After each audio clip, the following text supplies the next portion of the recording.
I'm gonna do the PVC valve on my 2004 Concorde. Never done one before, no clue where it's at, so maybe we can find it and get this in. Someone told me it's on the back side and I already found it. It's on the driver's side of the engine. I'm gonna show you where it's at. Right here at the plenum. It's plastic plenum. So that's the holes we gotta take out, and then that's the valve right there. I'm just gonna replace it. Now this is the valve. This actually is a plastic hose. So that's gonna be like a biatch to get out of there.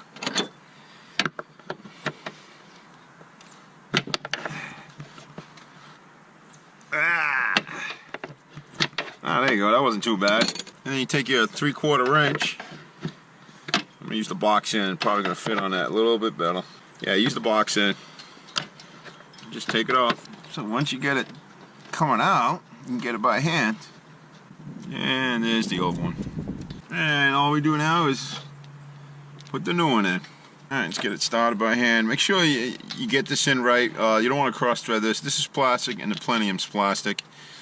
You know, so do it by hand and get it in there. Make sure it's in before you start tightening anything down with the wrench. It's a pretty tight area.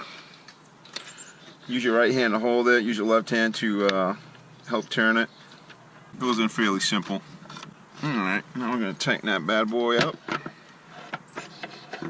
For $4, it doesn't hurt to replace these. The hose looks a little dry cracked on it, but I think it's going to be okay, so I'm just going to slip it back on. Alright, I'm going to throw a zip tie on that just to make sure it stays tight on there. There you have it.